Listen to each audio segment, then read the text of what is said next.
నమస్తే, welcome to mirror TV plus. ప్రస్తుతం మనం యూసఫ్గూడలోని ఉన్నాం. యూసఫ్గూడ ఎట్లేదన్నా కూడా చూసుకున్నట్లయితే కనుక బీఆర్ఎస్ ఏదైతే ఈరోజు కేటీఆర్ సభ ఉందో ఈ సభా ప్రాంగణంలో అయితే ప్రజెంట్ మనం ఉన్నాము.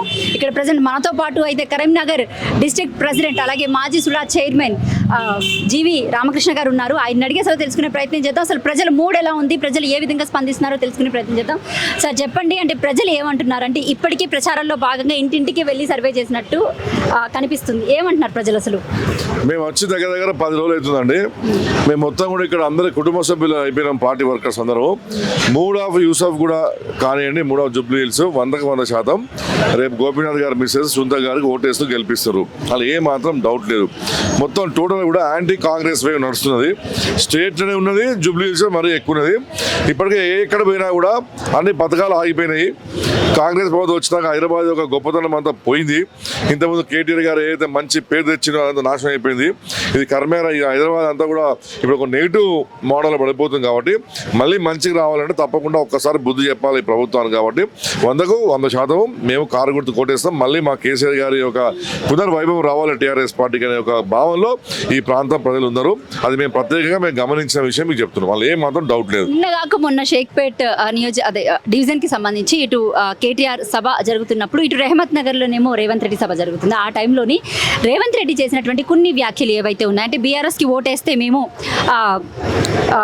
కరెంట్ కట్ చేస్తాము, లేకపోతే రేషన్ కార్డ్స్ కట్ చేస్తాము, బీఆర్ఎస్కి ఓటేస్తే ఫ్రీ బస్ ఉండదు, బీఆర్ఎస్ ఓటేస్తే ఈ అంటే వచ్చే పథకాలు ఏవి కూడా అమలు చేయము అని చెప్పేసి ఆయన కొన్ని కామెంట్స్ చేయడం జరిగింది. దాన్ని మీరు ఏ విధంగా చూస్తారు? అది ప్యూర్లీ ఆయన విజ్ఞతకే వదిలిపెడతామండి. ఒక రాష్ట్ర ముఖ్యమంత్రి ఒక జూబ్లీ హిల్స్కి ఆయన ఇప్పుడు పోటీ వాళ్ళే కదా. ఇప్పుడు కాంగ్రెస్ ప్రభుత్వం ఉంది, గతంలో వాళ్ళు కాంగ్రెస్ ముఖ్యమంత్రికి ఎన్నుకోబడ్డాడు. దమ్ము ధైర్యం ఉంటే ఆయన మాట మీద నిలబడితే వెంటనే ఈ ప్రభుత్వం రద్దు చేయమని చెప్పండి. అసెంబ్లీని డిజాల్వ్ చేసి మళ్ళీ కొత్త అసెంబ్లీ పెట్టి కొత్త ఎలక్షన్స్ పిలిచి ఈ మాట అని చెప్పండి. అప్పుడు తెలంగాణ ప్రజలు ఏ విధంగా స్పందిస్తారో చూస్తారో. అది ఫ్రస్ట్రేషన్ నుంచి వచ్చినటువంటి మాటలు. వారు కనీసం అజరుద్దీన్ గారు ఏటువంటి వ్యక్తి అనే సంగతి తెలియకుండా ఆయన వరల్డ్ కప్ తీసుకొచ్చిందని చెప్తున్నారు. అసలు అజరుద్దీన్ గారు వరల్డ్ కప్ తెచ్చిందండి.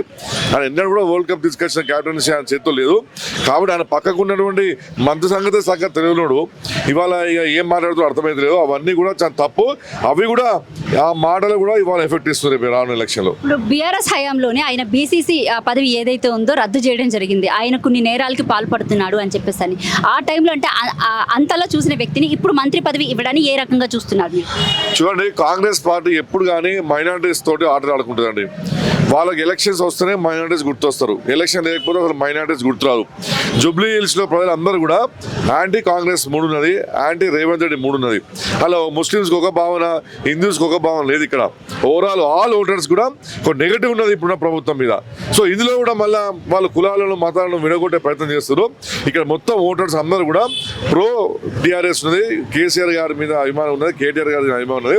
కాబట్టి రేవంత్ రెడ్డి గారు ఎన్ని జిమికు చేసినా, అజరుద్దీన్ గారికి తీసుకుపోయి ముఖ్యమంత్రి పదవి ఇచ్చినా ఇక్కడ ఏ మాత్రం మార్పు జరగదు. 100% అజరుద్దీన్ గారి విషయంలో ఆడుతున్న నాటకం అని చెప్పి ప్రజలు గమనించారు. కాబట్టి 100% we are going to win elections. Okay, right. అంటే ఎట్లేదన్నా మైనారిటీ ఓట్స్ ఎంత ఇంపార్టెంటో జూబ్లీ హిల్స్ నియోజకవర్గానికి సంబంధించి, అలాగే ఇక్కడ సినీ కార్మికులు ఎవరైతే ఉన్నారో ఇక్కడ సెటిలర్స్ ఎక్కువ, సినీ కార్మికులు ఎక్కువ, అలాగే కమ్యూనిటీ బేస్డ్గా చూసుకున్నట్లయితే కూడా కమ్మ కాపు ఈ కమ్యూనిటీ బేస్డ్గా చూసుకున్నట్లయితే కూడా ఓటర్స్ చాలా ఎక్కువ మంది ఉన్నటువంటి వైనం. సో ఏం చెప్తున్నారంటే ఇక్కడ ఉన్నటువంటి సినీ కార్మికులు కానీ వాళ్ళని మీరు వెళ్ళి కలిసారు, వాళ్ళు అసలు ఏం చెప్తున్నారు? సినీ కార్మికులకు కేసీఆర్ గారి పైన అభిమానం ఉందండి. ముఖ్యమంత్రి గారే ఒక మంచి కళాకారుడు, ఒక మంచి కవి, పోయిట్. ఆయన గతంలో కూడా ఏ ఫిలిం ఇండస్ట్రీ మీటింగ్ పోయినా కూడా ఇంత అద్భుతంగా మాట్లాడడం.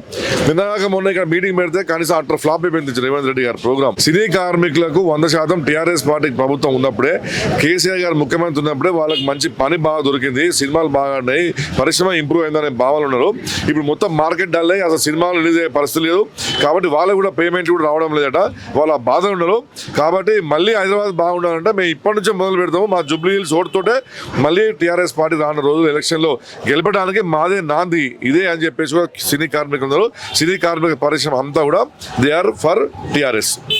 రైట్. ఇంకా ముఖ్యంగా చూసుకున్నట్లయితే కనుక ఇక్కడ కొన్ని రౌడీయిజంకి సంబంధించి శక్తులు కొన్ని బాగా ప్రచారం జరుగుతున్నటువంటి నేపథ్యం కనబడుతుంది. అంటే కొన్ని వ్యాఖ్యలు ఏవైతే ఉన్నాయి, బీఆర్ఎస్ క్యాడర్ని జూబ్లీహిల్స్ గడ్డని దాటనివ్వను, ఎవడు ఎలా బయటికి వెళ్తాడో నేను చూస్తాను, ఎవరిని కూడా వదిలిపెట్టను అని చెప్పేసి అని కొన్ని కామెంట్స్ మీడియా ముఖంగా చేయడం జరిగింది. అలాగే ఇంకొంతమంది ఎవరైతే ఉన్నారో వాళ్ళు కూడా అంటే ఎవరైతే ప్రచారం చేస్తున్నారో నిరుద్యోగులను కూడా అడ్డుకునేటువంటి ప్రయత్నం కూడా చేస్తున్నారు. ఈ రోజు కూడా జరిగినటువంటి అంశం, దాన్ని మీరు అసలు ఏ రకంగా చూస్తారో, ఆ కామెంట్స్ మీద అసలు మీ స్పందన ఏంటి? టీఆర్ఎస్ పార్టీ పుట్టిన తెలంగాణ రాష్ట్ర ఏర్పాటు కోసము. ఇక్కడ నుంచి గడ్డ మించి వైఎస్ రాజశేఖర రెడ్డిని తరుగు కొట్టేసినాము, చంద్రబాబు నాయుడు తరుగు కొట్టినాము. వీళ్ళు ఎంత అంటే మాకు ఇవాళ 20 రోజుల నుంచి మేము ఇక్కడ ఉన్నాము. వారు ఇచ్చిన స్టేట్మెంట్, ఈ ప్రాంతానికి సంబంధించిన కాంగ్రెస్ అభ్యర్థి వారం రోజుల్లో బీఆర్ఎస్ కార్యకర్త ఖతం చేస్తున్న వ్యక్తి, ఆయన ప్రాంతంలోనే మొన్న మేము 10,000 మందితో ఇక్కడ బ్రహ్మణ ర్యాలీ తీసినామండి. ఇక్కడ 10,000 మంది ఒక్కరు కాదు, 2 కాదు, రేపు ఆడినాయి మా జెండాలు. ఈరోజు కేటీఆర్ గారు వస్తారు, సుమారు 40,000 మంది జనాభా తయారవుతారు ఇక్కడ. ఇవన్నీ వాళ్ళు మాట్లాడేవన్నీ ఫ్రస్ట్రేషన్, ఓడిపోయే క్రమంలో వాళ్ళు మాట్లాడతారు, వాళ్ళు క్రమం తప్పిపోతారు. ఓటు వేసి గెలిపే వ్యక్తి చాలా సౌమ్యంగా ఉంటాడు, మంచి బ్రహ్మాండంగా ప్రజలకు పోతారు, ఓటు అడుక్కుంటాడు. ఓడిపోయేటోడు ఇటు పిచ్చి పిచ్చి మాట్లాడతారు, బెదిరించే ప్రయత్నం చేస్తారు. టీఆర్ఎస్ పార్టీ కార్యకర్తలు ఎవరు కూడా బెదరడానికి వెనుక బెదరరు. 100% మేము భయపెట్టేవాళ్ళం కాదు, మేము అందరం ఉద్యమకారులము. ఒక్క అవకాశం ఇస్తే జూబ్లీహిల్స్ నియోజకవర్గాన్ని అభివృద్ధి చేసి చూపిస్తా అని చెప్పేసి అని మొన్న బహిరంగంగానే రేవంత్ రెడ్డి ప్రకటన చేయడం జరిగింది. ఇంకా నవీన్ యాదవ్ కూడా చెప్పడం జరిగింది. దాన్ని ఎలా చూస్తారు? అంటే 2 ఏళ్ల నుంచి కాంగ్రెస్ పార్టీ అధికారంలో ఉంది కదా. ఇప్పుడు ఏ ముఖ్యమంత్రి గారు 2 సంవత్సరాలు ఉన్న పథకాలు ఉడగొట్టినండి. ఈ స్పెషల్ జూబ్లీస్ ఏం తీసుకొస్తారు? నా దగ్గర డబ్బులే లేవు, ఢిల్లీ పోయి చెప్పులు బయట చెప్తే చెప్పులు ఎత్తుకపోయే పరిస్థితి మా అన్నోడు ఇక ఏం తీసుకొస్తాడు, ఏం డెవలప్ చేస్తారు? కంటోన్మెంట్లో కూడా చెప్పారు ఈ మాట. ఎక్కడ ఏమున్నా కూడా ఇవాళ రేవంత్ రెడ్డి గారి మీద మొత్తం అసంతృప్తి ఉన్నారు, ఆయన మీద నమ్మకం పోయింది. ప్రజలు అసలు రేవంత్ రెడ్డిని ముఖ్యమంత్రిగా చూస్తారు కాబట్టి వారు ఎన్ని హామీలు ఇచ్చినా ఎన్ని అబద్ధాలు అన్నా ఈ ప్రాంతం ప్రజలు నమ్మే ప్రస్తుతం లేరు. రైట్. అంటే ఆల్ ఓవర్ తెలంగాణ రాష్ట్ర వ్యాప్తంగా కూడా ప్రజలు ఏమనుకుంటున్నారో చెప్తారు. ముఖ్యంగా మీ కరీంనగర్ జిల్లాలో, మా కరీంనగర్ జిల్లాలో 100% రేపు ఎన్నికలు వస్తే 13 సీట్లు డిపాజిట్ రాదు కాంగ్రెస్ పార్టీకి, బీజేపీ పార్టీకి. ఆ విధంగా మేము గెలవడానికి రెడీ ఉన్నాము, బ్రహ్మాండంగా ఉన్నాము. మూడ్ ఆఫ్ తెలంగాణ మొత్తం anti Congress, anti Revanth Reddy, and mood of the public pro KCR, pro KTR, pro BRS. కాబట్టి ఎప్పుడు ఎలక్షన్ పెట్టినా మళ్ళీ 10 వచ్చేది టీఆర్ఎస్. స్థానిక సమస్యల ఎన్నికల విషయానికి వస్తే ఏం చెప్తారు? అంటే గెలిచే అవకాశం ఉందంటారు? మరి జూబ్లీహిల్స్ లో ఒకవేళ బీఆర్ఎస్ పార్టీ గెలిస్తే వేవ్ మొత్తం అటు తిరిగే అవకాశం ఉందంటారు? అసలు బ్రహ్మాండంగా ఉందండి వేవ్. ఆ వేవ్ ను తుఫాన్ లాగా మా వేవ్ అడ్డుకునే పరిస్థితి లేదు. లోకల్ బాడీ ఎన్నికలు భయపడే కదా పోస్ట్ పోన్ చేసుకుంటూ పోతున్నాడు.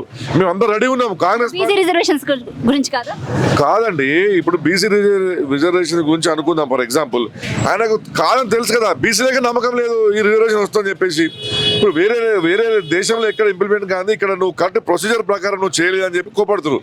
ప్రొసీజర్ ప్రకారం పోయి ఢిల్లీలో కూర్చొని నరేంద్ర మోడీ దగ్గర పోయి అమెండ్మెంట్ చేస్తే ఆయన చేయాలని ఉద్దేశం లేదు కాబట్టి ఒక ఫాల్స్ మాట ఇచ్చిండు. రేపు 40% ప్రకారం వచ్చినా 40% రిజర్వేషన్ బీసీలకు రాకుండా గెలిచేది రేపు లోకల్ బాడీస్ లో బీఆర్ఎస్ పార్టీ, ఏం మాత్రం డౌట్ లేదు. మీరేం చెప్తారు? ఈరోజు జూబ్లీహిల్స్ ఎలక్షన్లో బీఆర్ఎస్ జెండా రెపరెపలు ఆడబోతోంది. ఈరోజు ఏ హైదరాబాద్ని ఇక్కడ జూబ్లీహిల్స్ ఉన్నటువంటి ఓటర్ను కదిలించినా కూడా బీఆర్ఎస్ పార్టీ మీద అంచలంచలైనటువంటి విశ్వాసం ఉంది. బీఆర్ఎస్ పార్టీ ఉన్నప్పుడే హైదరాబాద్ సేఫ్గా భద్రత ఉంది. అదేవిధంగా హైదరాబాద్ బీఆర్ఎస్ ఉంటేనే భరోసా ఉంది.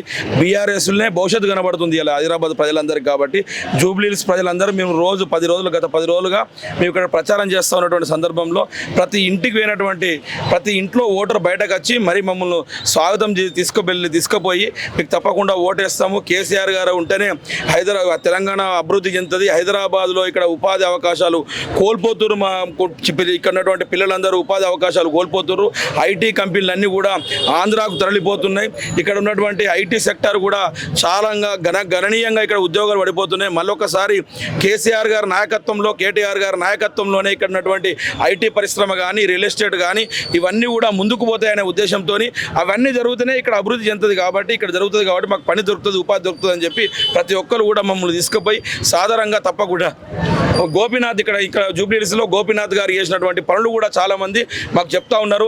గోపీనాథ్ గారు ఉన్నప్పుడు ఇక్కడ డెవలప్మెంట్ చేసిర్రు, నల్లలు పెట్టించారు, వాళ్ళకు సీసీ రోడ్లు, డ్రైనేజీలు ఇవన్నీ చేసిర్రు.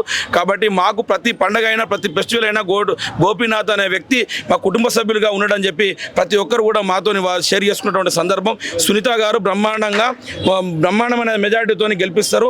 ఎందుకంటే ఇక్కడ ఉన్నటువంటి 10 డివిజన్లో మేము రెగ్యులర్గా తిరుగుతూ ఉన్నాం, రోజు కూడా ఓటర్లను కలుస్తూ ఉన్నాం, రోజు కూడా విశేష స్పందన వస్తూ ఉంది. తప్పకుండా ఇక్కడ ఉన్నటువంటి జూబ్లీహిల్స్ ప్రజలందరూ కూడా తెలంగాణ రాష్ట్రానికి ఒక బల్బు దింపే ఎలక్షన్గా ఈ జూబ్లీహిల్స్ ఉండబోతుందని చెప్పి మేము భావిస్తూ ఉన్నాం. తప్పకుండా కేసీఆర్ గారి కేటీఆర్ గారి నాయకత్వంలో జూబ్లీహిల్స్లో మేము గెలవబోతా ఉన్నాం. గులాబీ జెండా రెపరెపలా ఆడబోతా ఉంది. అంటే ఆడబిడ్డ అని కూడా చూడకుండా మాగంటి సునీత మీద అంటే భర్త చనిపోయి పుట్టెడు దుఃఖంలో ఆమె బాధపడుతూ ఉండి ప్రజలు అంటే మాట్లాడలేని స్థితిలో ఉంటే గనక ఆమెని అంటే ప్రలోభ పెట్టి ఏడ్చేలాగా చేస్తున్నారని చెప్పేసి కొన్ని వ్యాఖ్యలు మినిస్టర్ పొన్నం ప్రభాకర్ చేసినటువంటి వైనంగా అనిపించింది. ఇంకా అలాగే ఆవిడ మీద కేసులు పెట్టడం కానివ్వండి, లేకపోతే వాళ్ళ పిల్లలు ప్రచారం చేస్తుంటే కూడా కేసులు పెట్టడాన్ని మీరు అసలు ఏ రకంగా చూస్తారు సార్? అది వాళ్ళ చిల్లర రాజకీయాలకు, క్యారెక్టర్లెస్ రాజకీయాలకు నిదర్శనం అండి. హస్బెండ్ చనిపోయిన తర్వాత వారి అభిమానులు అందరూ వేల కొద్ది సంఖ్యలో వచ్చి గోపీనాథ్ గారే మా నాయకుడు అని చెప్పే క్రమంలో వారు ఎంతో ఎమోషన్ లోన్ అయిపోయారు. అక్కడ ఉన్న వాళ్ళందరూ గోపన్న మళ్ళీ మేము గెలిపించుకుంటామని చెప్తున్న సందర్భంలో ఆమె ఎమోషన్ అయ్యి ఆమె ఏడిస్తే దాన్ని కూడా రాజకీయాలు చేయడం అనేది కూడా తప్పది.